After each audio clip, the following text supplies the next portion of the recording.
안녕하세요. 우아인 성형TV 박철우 원장입니다. 오늘은 코끝을 얼마나 높일 수 있는지, 얼마나 움직일 수 있는지에 대해서 말씀드려 보도록 하겠습니다.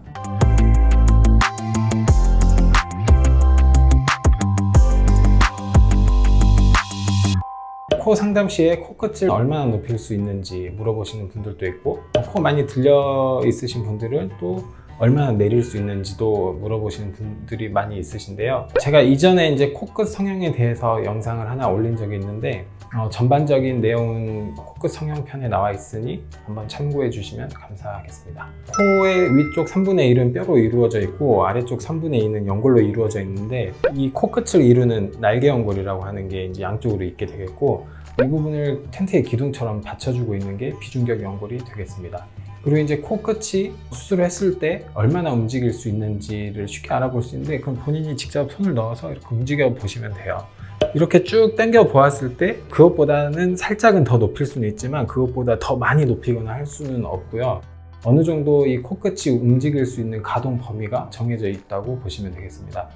왜 그러냐면 이제 그 날개 연골만 쭉 늘리거나 할 수는 없고, 주변 구조물과 다 붙어 있고 겉에 피부의 특성이라든지 아니면 뭐 비주의 길이라든지 점막이 늘어나는 정도라든지 이런 것들에 영향을 받기 때문에 손으로 만져봤을 때 움직이는 정도까지라고 생각을 하시면 되겠고, 그것보다는 살짝은 조금 더 높여줄 수 있는 여지는 있다, 이렇게 이해하시면 되겠습니다. 네, 이렇게 이제 코끝을 높이는 데는 피부의 특성과 가장 큰 연관이 있겠는데, 피부의 탄력, 잘 늘어나는 사람인지 아니면 피부가 단단하고 타이트해서 잘 안 늘어나는 사람인지에 따라서 차이가 있게 되겠고, 그리고 이제 피부의 두께라든지 코끝을 이루고 있는 조직의 양이라든지 아니면 이런 점막이 늘어나는데 한계가 있을 수도 있습니다. 이런 거에 따라서 코끝을 높이고 내리거나 하는 이렇게 변화를 주는 데는 어느 정도 한계가 있을 수가 있습니다. 네, 그리고 이제 두 번째로 비주의 길이가 되겠는데, 비주라는 것은 여기 코의 기둥 부분을 말하는데,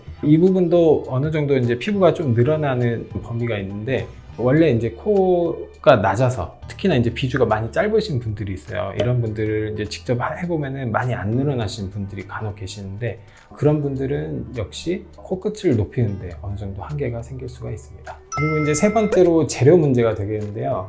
코끝을 세울 때는 옛날처럼 L자 실리콘을 사용한다거나 아니면 이제 코끝까지 실리콘을 사용하는 것보다는 기둥을 세워주는 튼튼한 지지 구조를 만들어주는 게 중요하다고 매번 말씀드리는데요. 이때 기둥으로 사용할 수 있는 자가 조직으로는 귀연골이나 비중격 연골이나 아니면 자가 늑연골이 있겠습니다. 코끝을 많이 변화를 줘야 되는 경우에는 귀연골은 대부분 사용하지가 않고 비중격 연골이나 자가 늑연골을 사용하게 되는데, 개인차가 있지만 이 비중격에서 비중격 연골이 큰 사람이 있고 아니면 뼈가 차지하는 부분이 큰 사람도 있습니다. CT로 비중격 연골의 크기라든지 뭐 이런 것을 어느 정도 예측은 할 수 있지만, 전에도 말씀드렸듯이 이 비중격을 사용하게 되는 경우에는 비중격의 크기라든지 강도라든지 그리고 이제 휘어진 정도 등에 따라서 수술 결과가 조금씩 달라질 수가 있겠는데, 비중격 연골이 약한 경우에 무리해서 높게 세우게 된다면은 그 힘을 버티지 못하고 코끝 모양이 변형이 되는 그런 결과를 초래할 수가 있게 되겠고, 경험적으로는 이제 코의 크기가 작은 경우에는 비중격의 크기가 당연히 작을 수밖에 없겠고, 이런 경우에는 강도 역시 조금 많이 약한 경우가 많이 있습니다. 그래서 이런 경우에는 때에 따라서는 자가 늑연골 사용까지도 고려해 봐야 되겠습니다. 네, 이렇게 이제 적절한 재료를 사용해서 코의 기둥과 지지 구조를 만들어 주고 나서, 그리고 나서 조금 부족하다면은 코끝에 연골 이식을 해주는 방법으로 이제 코끝을 완성해 주면 되겠는데, 이때 이제 코끝에 연골을 올려주는 방법을 하게 되는데, 이때도 역시 한두 개 정도만 사용해야 되고, 혹시나 이제 조직이 있다면은 조직을 사용하는 것도 좋은 방법이라고 생각이 됩니다. 하지만 이렇게 연골을 쌓아 올리는 것을 무리해서 너무 많이 올리게 된다면은 이건 역시 쓰러지거나 할 그런 위험이 있기 때문에 많이 올리는 것은 추천하지 않습니다. 네, 실제로 어떤 환자가 있었냐면은 코 피부가 되게 타이트하고 잘 안 늘어나시는 분이 있었어요. 코도 작고 비중격도 약할 거라고 생각을 해서 자가 늑연골 수술을 추천을 드렸고, 실제로 코를 열어서 비중격을 확인해 봤는데 역시 크기는 당연히 작고 강도 역시 흐물흐물할 정도로 매우 약한 그런 경우였습니다. 그래서 이분은 이제 튼튼하게 자가 늑연골로 이제 지지 구조를 만들어 주고 나서 무리하지 않는 선에서 수술 마무리했던 경우가 있는데 약간 자연스러운 것보다 조금 더 되는 정도에서 수술을 끝마치게 되었고, 이런 분들 같은 경우에는 무리해서 화려하고 높은 코를 하게 된다면은 나중에 결국 문제가 되지 않았을까 이렇게 생각을 합니다.